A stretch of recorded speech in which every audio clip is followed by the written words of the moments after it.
Hello dear students, welcome you all on my channel. Today our topic is acceleration due to gravity और दूसरा topic हम पढ़ेंगे इसी में relation between G and G. Okay, तो जैसा कि आप लोग जानते हैं व्हाट इज एक्सेलरेशन. एक्सेलरेशन क्या होता है? कल के टॉपिक में हमने क्या पढ़ा था बताओ? कल हम लोगों ने कुछ शायद यूनिवर्सल लॉ ऑफ ग्रेविटेशन के पे कुछ न्यूमेरिकल्स सॉल्व किए थे जितना मुझे याद है. तो चलिए अब हम एक्सेलरेशन ड्यू टू ग्रेविटी पढ़ते हैं. क्या होता है एक्सेलरेशन? तुम लोगों को मालूम है, जिस तरह से अगर कोई बॉडी, जिस तरह से ये हमारे पास कोई ऑब्जेक्ट है और ये ऑब्जेक्ट्स क्या है भाई, रेस्ट में है. तो अगर ये ऑब्जेक्ट रेस्ट में है तो बताओ इसकी इनिशियल वेलोसिटी कितनी होगी? आप कहेंगे सर इसकी वेलोसिटी होगी 0. लेकिन अगर मैं इसी ऑब्जेक्ट को, देखो ये बॉल है और ये रुका हुआ है, लेकिन अगर मैं इस बॉल को क्या करूँगा, फोर्स लगाऊंगा, तो ये बॉल कुछ टाइम के बाद इधर पहुंच जाएगा, ये बॉल कुछ टाइम के बाद इधर पहुंच जाएगा, है ना, रोल करते करते पहुंच जाएगा. इमेजिन करो यहाँ इसकी वेलोसिटी हो गई 1 मीटर पर सेकेंड और यहाँ इसकी वेलोसिटी हो गई कितनी, 2 मीटर पर सेकेंड. मतलब वेलोसिटी बढ़ रही है क्योंकि हमने इसको क्या लगाई है, फोर्स लगाई है. तो जब कोई ऑब्जेक्ट रेस्ट में था, अब आपने फोर्स लगाई, फोर्स लगाने के बाद बॉडी क्या होगी, आगे बढ़ी ना. तो यहाँ पर उसकी वेलोसिटी कितनी है, 1 मीटर पर सेकंड, यहाँ पर कितनी है, 2 मीटर पर सेकंड. अब आप देख रहे हो कि इस बॉडी की वेलोसिटी क्या हो चुकी है, चेंज. इसी वेलोसिटी के चेंज होने को हम लोग कहते हैं क्या, एक्सेलरेशन. क्या कहते हैं, एक्सेलरेशन. तो एक्सेलरेशन क्या होता है बोलो, वेलोसिटी का चेंज होना. जब किसी बॉडी की वेलोसिटी हो जाती है चेंज, उसे हम लोग कहते हैं एक्सेलरेशन. लेकिन हम लोगों को पढ़ना क्या है, हमें पढ़ना है acceleration due to gravity. Acceleration due to gravity के बारे में पढ़ना है. तो एक्सेलरेशन ड्यू टू ग्रेविटी क्या होता है? अब ये चीज तो मतलब मीनिंग इसका सेम समझ में आ रहा है हम लोगों को. सुनो क्या होता है.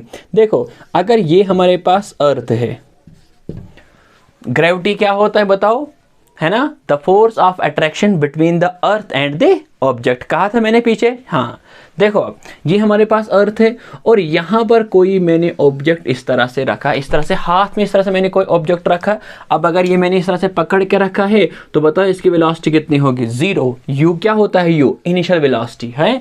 इस तरह से मैंने ऑब्जेक्ट को पकड़ा है, अब ये रेस्ट में है ना, तो इसकी वेलोसिटी कितनी होगी, 0 होगी. लेकिन अगर मैं इसको क्या करूँगा, छोड़ दूंगा, तो ये कहाँ जाएगा, नीचे जाएगा, है ना.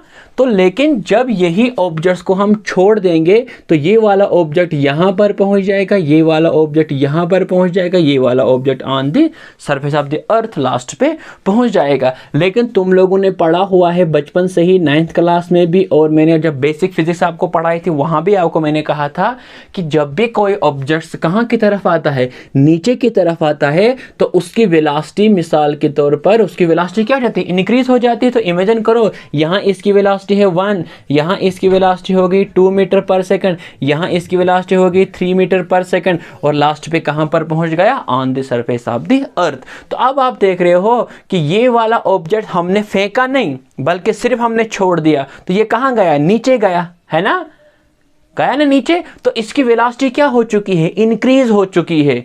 लेकिन इसको वेलोसिटी किसने चेंज की, हालांकि यहां पर भी आप देख रहे हो, यहां पर भी तो वेलोसिटी हो रही है चेंज. तो क्या इस ऑब्जेक्ट में एक्सेलरेशन प्रोड्यूस हुई है? आंसर है यस. लेकिन वो एक्सेलरेशन किसने प्रोड्यूस किया है? आप कहोगे सर इस पे जो एक्सेलरेशन प्रोड्यूस हुआ है इस ऑब्जेक्ट में, जो हमें पहले हाथ में था हमने छोड़ दिया, उसके बाद इसकी वेलोसिटी क्या होने लगी, इंक्रीज होने लगी. किसने किया इसको इंक्रीज वेलोसिटी? आप कहोगे सर अर्थ ने इसको फोर्स लगाकर कहां लिया, नीचे लिया. बात आई समझ. तो इसको फोर्स तो लगी तभी तो इसकी वेलोसिटी हो गई इंक्रीज. तो वेलोसिटी इंक्रीज या वेलोसिटी चेंज होने को हम लोग क्या कहते हैं, एक्सेलरेशन. तो बताओ क्या ये बॉडी एक्सेलरेट हुई? आप कहेंगे सर ये बॉडी एक्सेलरेट हुई. और इस बॉडी में जो एक्सेलरेशन इस टाइम प्रोड्यूस हुई है किसके कारण हुई है, ग्रेविटी के कारण. इसलिए हम लोग कहते हैं कि एक्सेलरेशन ड्यू टू ग्रेविटी क्या होता है, एक ऐसी एक्सेलरेशन जो किसके कारण प्रोड्यूस होती है ऑब्जेक्ट्स में, ग्रेविटी के कारण. किसके कारण, ग्रेविटी के कारण. लेकिन आपको पता है एक्सेलरेशन को हम डिनोट करते हैं ए से, लेकिन एक्सेलरेशन ड्यू टू ग्रेविटी को हम डिनोट करते हैं किससे, जी से डिनोट करते हैं. बात आई समझ? तो what is acceleration due to gravity? Any object जो कहाँ की तरफ जाता है, टुवर्ड्स द अर्थ जाता है। जब हम उसको किसी हाइट से गिराते हैं, तो जिस तरह से आप अपने छत पर चढ़े और आपने छत से कोई स्टोन नीचे गिराया, तो वो स्टोन कहाँ गया? नीचे गया। तो आप कहोगे सर ये स्टोन क्या हो गया? एक्सेलरेट हुआ है। किसके कारण? ग्रेविटी के कारण। क्यों एक्सेलरेट हुआ? क्योंकि पहले आपके हाथ में था, वेलोसिटी कितनी थी? 0, लेकिन जो ही आपने छोड़ दिया, फेंका नहीं, उसको नहीं कहेंगे ड्यू टू ग्रेविटी। आपने फेंका नहीं, बल्कि क्या हो गया? आपने सिर्फ छोड़ दिया अपने हाथ से, और वो कहाँ गया? नीचे गया। लेकिन जब कोई ऑब्जेक्ट कहाँ जाता है? नीचे जाता है, उसकी वेलोसिटी क्या हो जाती है? इंक्रीज। और वेलोसिटी के इंक्रीज या चेंज होने को ही हम लोग कहते हैं एक्सेलरेशन। लेकिन यहां पर जो ऑब्जेक्ट एक्सेलरेट हुआ है वो किसके कारण हुआ है? अर्थ के कारण। इसलिए हम लोग कहते हैं कि इस ऑब्जेक्ट में एक्सेलरेशन प्रोड्यूस हो चुकी है। किसके कारण? ग्रेविटी के कारण। ओके, इस टाइम इस बात को याद रखना शाबाश। और उसके बाद इसका जो SI यूनिट बनेगा वो भी बनेगा मीटर पर सेकंड स्क्वायर। आपने पढ़ा है एक्सेलरेशन का SI यूनिट होता है मीटर पर सेकंड स्क्वायर, तो इसका भी होगा कितना? मीटर पर सेकंड स्क्वायर। ओके, तो इसमें जो एक्सेलरेशन प्रोड्यूस हुई ना, उसको मैं A से नहीं बल्कि किसे डिनोट करूंगा? G से डिनोट करूंगा। तो आज के बाद हमेशा याद रखना है what is G? Acceleration due to gravity. हमेशा याद रखना कौन सा G? लेकिन स्मॉल g। अब आपको यहां पर दूसरा क्वेश्चन है, यहां पर relation between G and G। Small g और कैपिटल G में क्या रिलेशनशिप होता है? देखो तुम लोगों को अब पहले से ही पता है, this small g is what? Acceleration due to gravity. मतलब क्या? जब किसी बॉडी में क्या प्रोड्यूस होती है? एक्सेलरेशन। लेकिन किसके कारण? ग्रेविटी के कारण। उसी को हम लोग कहते हैं एक्सेलरेशन ड्यू टू ग्रेविटी। उसके बाद ये कैपिटल G क्या है? दिस इज ग्रेविटेशनल कांस्टेंट, है ना? तो सुनो इसको, इसमें इन दोनों में अब क्या रिलेशन होता है? देखिए एक चीज यहां पर, अगर हम कंसिडर करते हैं ये हमारे पास अर्थ है और ये अर्थ का सेंटर है, और ये कितना रेडियस है इसका? R। अगर ये अर्थ है, अगर इसका मास है m, है ना? कैपिटल M क्या है? बोलो मास। ये क्या है मैंने रखी? ये हमारे पास अर्थ समझो। हम लोग क्या निकालने जा रहे हैं? Relation between G and G। देखो हमने किया कंसिडर अर्थ, और इसका मास रखा मैंने m, और इसका रेडियस कितना है? R। ओके, अब अगर मैंने क्या किया, यही ऑब्जेक्ट जो ऊपर से पहले आ रहा था ना, इमेजिन करो ये वाला ऑब्जेक्ट रखा मैंने on the surface of the अर्थ, और इसका मास कितना है? Small m। अब यहां पर दो ऑब्जेक्ट्स आ रहे हैं, एक आ रही है अर्थ, और अर्थ के ऊपर एक छोटा सा ऑब्जेक्ट है ना? इसके पास भी मास है, इसके पास भी मास है। तो बताओ दो ऑब्जेक्ट्स के बीच में कौन सी फोर्स लगती है मास के कारण? बताओ, ग्रेविटेशनल फोर्स। यस, हाँ। तो अब बताओ, ग्रेविटेशनल फोर्स लगती है इनके बीच में, तो क्या हम इस पर अप्लाई कर सकते हैं यूनिवर्सल लॉ ऑफ ग्रेविटेशन? आप कहेंगे यस। क्या होता है universal law of gravitation? F is equal to, बोलो, G m1 m2 upon r का स्क्वायर, यही है ना? तो यहां पर जब अप्लाई करोगे आप according to universal law of gravitation, आप कहेगा सर इन दोनों में जो इस टाइम एक्सेलरेशन, सॉरी ये यूनिवर्सल लॉ जब हम इस पर अप्लाई करेंगे, तो आप कहेगा sir F is equal to क्या है? G, हाँ बोलो, m1 mass of the first body, mass of the earth मैं लिखूंगा m, m2 mass of the second body कौन है? स्मॉल m, और डिवाइडेड बाय r। कितना है इन दोनों के बीच का रेडियस? कैपिटल R, ये आएगा R का स्क्वायर। तो जब हमने इस पर अप्लाई किया यूनिवर्सल लॉ ऑफ ग्रेविटेशन, तो मैं इसको अप्लाई करूंगा इक्वेशन नंबर फर्स्ट। उसके बाद तुम्हें पता है कि आप लोगों ने पढ़ा है अकॉर्डिंग टू, पढ़ा है पीछे आप लोगों ने Newton second law. Newton second law में हम लोगों ने क्या सीखा है? F is equal to ma। जब किसी ऑब्जेक्ट पर क्या लगती है? फोर्स लगती है, तो वो क्या हो जाता है? एक्सेलरेट।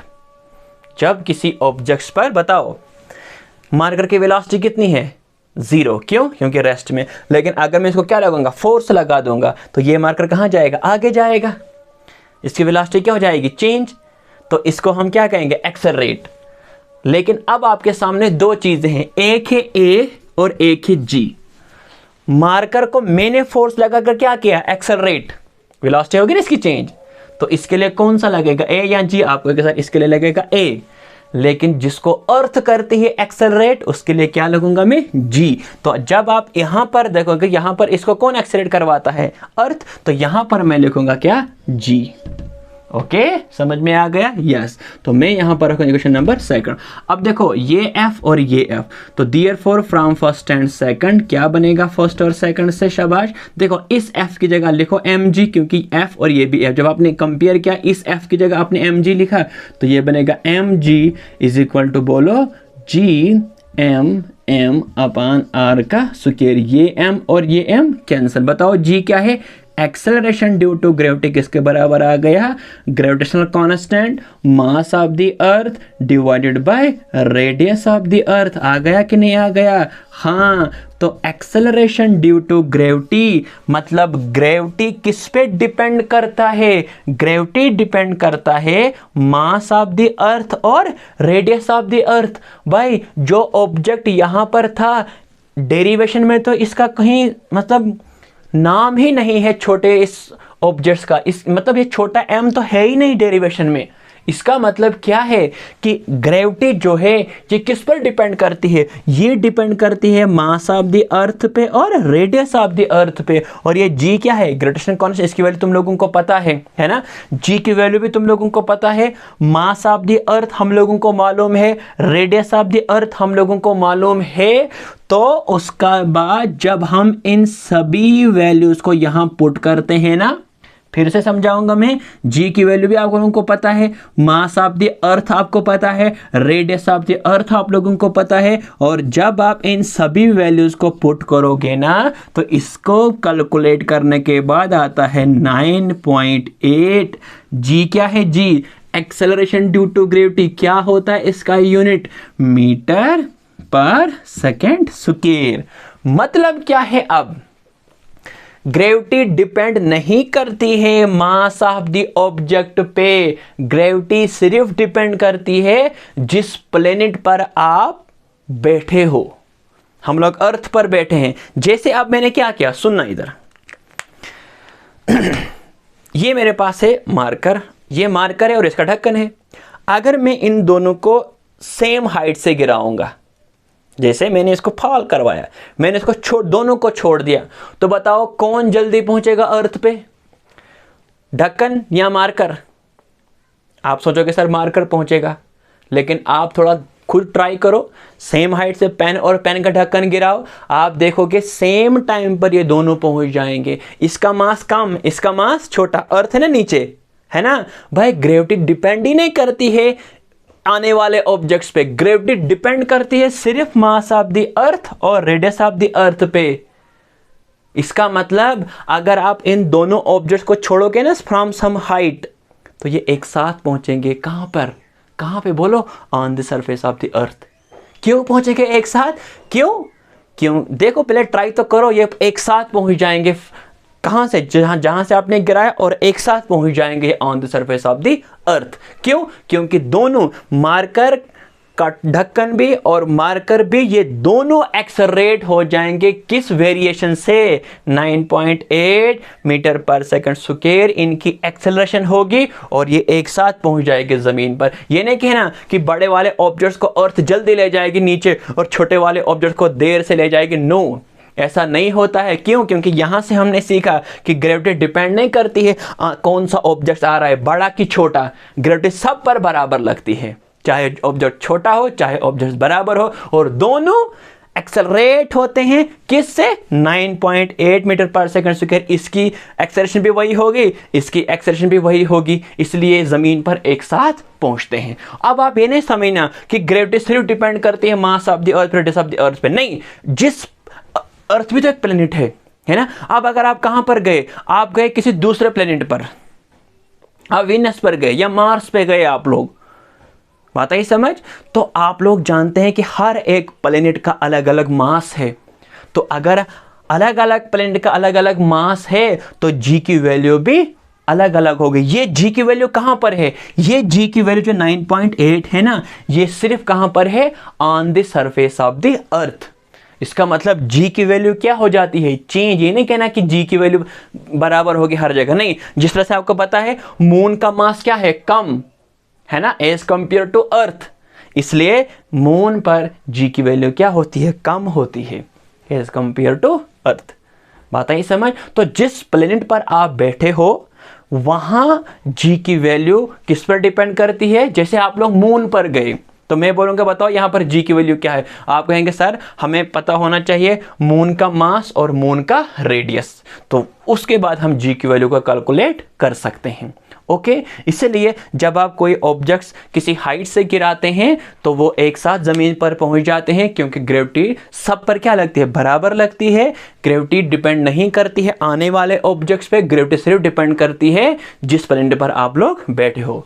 ओके, इसलिए इसके बारे में हमें बहुत कुछ सीखना है आगे, लेकिन फिलहाल आप छोटी छोटी मोटी बातें पहले दिमाग में रखो, और जो इसके बाद लेक्चर आएगा ना वो काफ़ी इंपॉर्टेंट होगा, जिसमें हम पढ़ेंगे कि इस जी में क्या वेरिएशंस आएगा अगर हम अर्थ के ऊपर जाएंगे इस ऑब्जेक्ट्स को लेकर, या अर्थ के अंदर जाएंगे इस ऑब्जेक्ट्स को लेकर। तो ये जी जो है ना, जी ये होता है कहां पर, मैक्सिमम होता है on the surface of the अर्थ। ये तो जी की वैल्यू है ना, जी की वैल्यू 9.8, ये कहां पर होती है जी की वैल्यू, ये हमारे पास अर्थ है और ये हमने इस ऑब्जेक्ट पर, इस अर्थ पे रखा कोई ऑब्जेक्ट, तो यहां पर जी की वैल्यू कितनी होती है on the surface of the earth, g की वैल्यू होती है 9.8 मीटर पर सेकेंड स्क्वायर। ओके, तो होप यहां तक आप लोगों को ये बात समझ में आई होगी। तो ये कैसे मैंने आप लोगों को समझा